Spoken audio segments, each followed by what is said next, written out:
রাফিকুল ইসলাম মাদানি এই ছেলেটা আমার সাথে ছিল প্রথম 2 মাস। আমারে বলছিল, হামজা ভাই আমারে প্রথম ধরার পরে রিমান্ডে যেদিন আমার রাত 12:30টার সময় হাতির ঝিলে নিয়ে গেছে, পুরা উলঙ্গ করেছে, আমার শরীরে এক টুকরা কাপড় রাখতে দেয়নি, রাস্তা 2 দিক থেকে ব্লক করে আমার পুরা শরীরটা উলঙ্গ করে একটা সিগারেট আমার হাতের ভেতরে ধরিয়ে দিয়েছে। এটা অর্ধ উলঙ্গ মেয়ে লোক কোথা থেকে যেন নিয়ে আসলো, আমার পাশে দাঁড় করিয়ে ছবি তুলতেছে। আর একে অন্যকে বলছে এটা আজকে ছড়িয়ে দেওয়া লাগবে, তাহলে দেশের মানুষ বুঝবে যে হুজুরের অবস্থা কি। উনি বলছে, আমি একজনকে জিজ্ঞাসা করলাম এক এসআইকে যে আপনারা যা করলেন আমার সাথে এটা কি সত্যি ডিবির হারুন স্যার জানে? ওই এসআই বলছে জানে না, মানে ও হারুন স্যারই করাচ্ছে। বলছে আমি এত অসহায় হয়ে গেলাম ওই সময়, মুখ থেকে আমার বের হয়ে গেল, আল্লাহ যা করলো তুমি তো দেখলে, যেই লোকটার নির্দেশ মতো এগুলো করছে তারে তুমি একটু দেখো। আল্লাহ ঠিক দেখিয়েছে। ছোট হুজুরকে যা করেছিল আল্লাহ দুনিয়ায় থাকতে ওরে দেখিয়েছে 3 ইঞ্চি, রাস্তায় বের হতে পারে না, মহিলারা পর্যন্ত নাকি এখন জিকির করছে 3 ইঞ্চি 3 ইঞ্চি। কি কোথায় নামিয়েছে আল্লাহ দেখলেন? এই জন্য রেকর্ড হচ্ছে, এই জন্য যারা প্রতিবেশী আছেন খুব সতর্ক থাকেন। মাজলুমের দোয়া কিন্তু আল্লাহ ফেরত দেবে না। আপনি যদি বলে কয়েও দিতেন যে এই 8 ঘন্টা 10 ঘন্টা পরে আমি পানি ছাড়বো, তাও তো আমি একটু বসিয়ে নিতে পারতাম। রাতের বেলা ঘুমিয়ে আসে আর পানি দিয়ে আপনি ভাসিয়ে দিলেন। কত মানুষ এই ভেসেই মরে গেছে। আমার ভাইরা, এই যে বন্যা জলোচ্ছ্বাস এগুলো আসার পেছনে যে কারণগুলো পেয়েছি আমরা, কোন জাতির ভেতরে যদি মুনাফিকি বেড়ে যায়, ওপরে ফিটফাট ভেতরে সদরঘাট, আর এই চরিত্রের মানুষ আমার জানা মতে বাংলাদেশে বেশি। এই 15 বছরে কত আলেম পর্যন্ত মুনাফিক হয়ে গেছে। আল্লাহ এমনিতে এই বিপদগুলো দেয় না। আমিনহুম আখাযাতুহুস সাইহা, কারো উপরে আল্লাহ পাথরের বৃষ্টি নাজিল করে। তাফসীরের ভেতরে পড়েছি, আয়াতের ব্যাখ্যা করতে গিয়ে হযরত শুআয়ব আলাইহিস সালামের ঘটনাটা ফি সিলালিল কোরআনে আছে।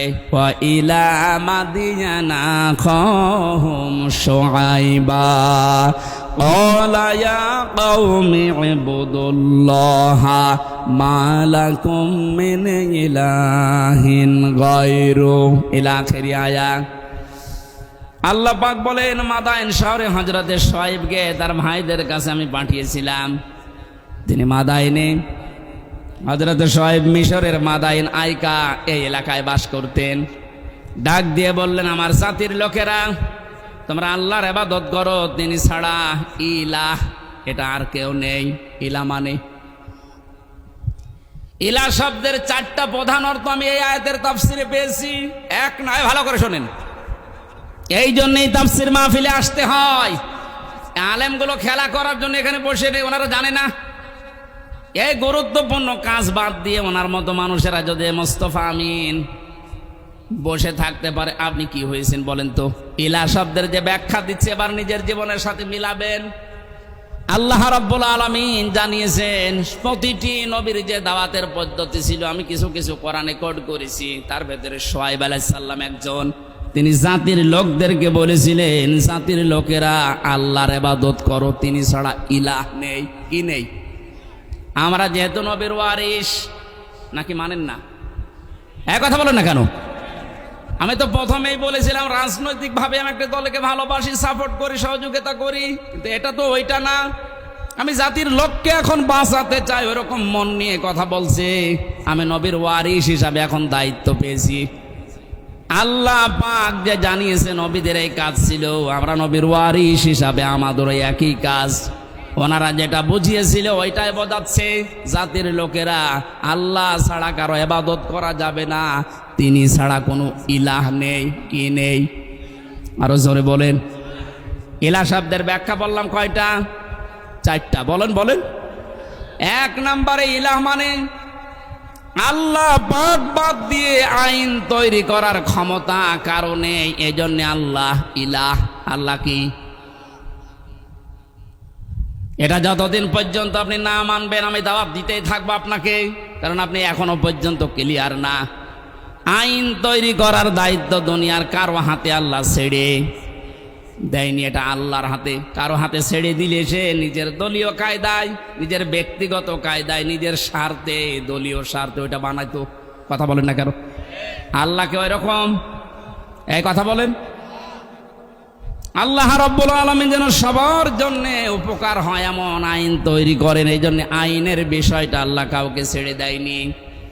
রব্বুল আলামিন বলেন, হে নবী, মানুষেরা হয়তো আপনাকে মাঝে মাঝে জিজ্ঞাসা করতে পারে, ইয়াকুলুনা হাল লানা মিনাল আমরি মিন শাইইন কুল ইন্নাল আমরা কুল্লাহু লিল্লাহ।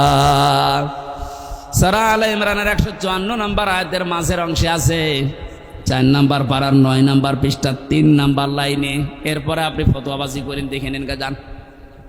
আল্লাহ বলেন, মানুষ যদি জিজ্ঞাসা করে যে আইন তৈরি করব, আমাদের কোনো ক্ষমতা, কোনো অধিকার, পাওয়ার আছে, আল্লাহ বলেন আপনি ফতোয়া দেন যে না, এটা শুধুমাত্র আল্লাহর দায়িত্ব। কার?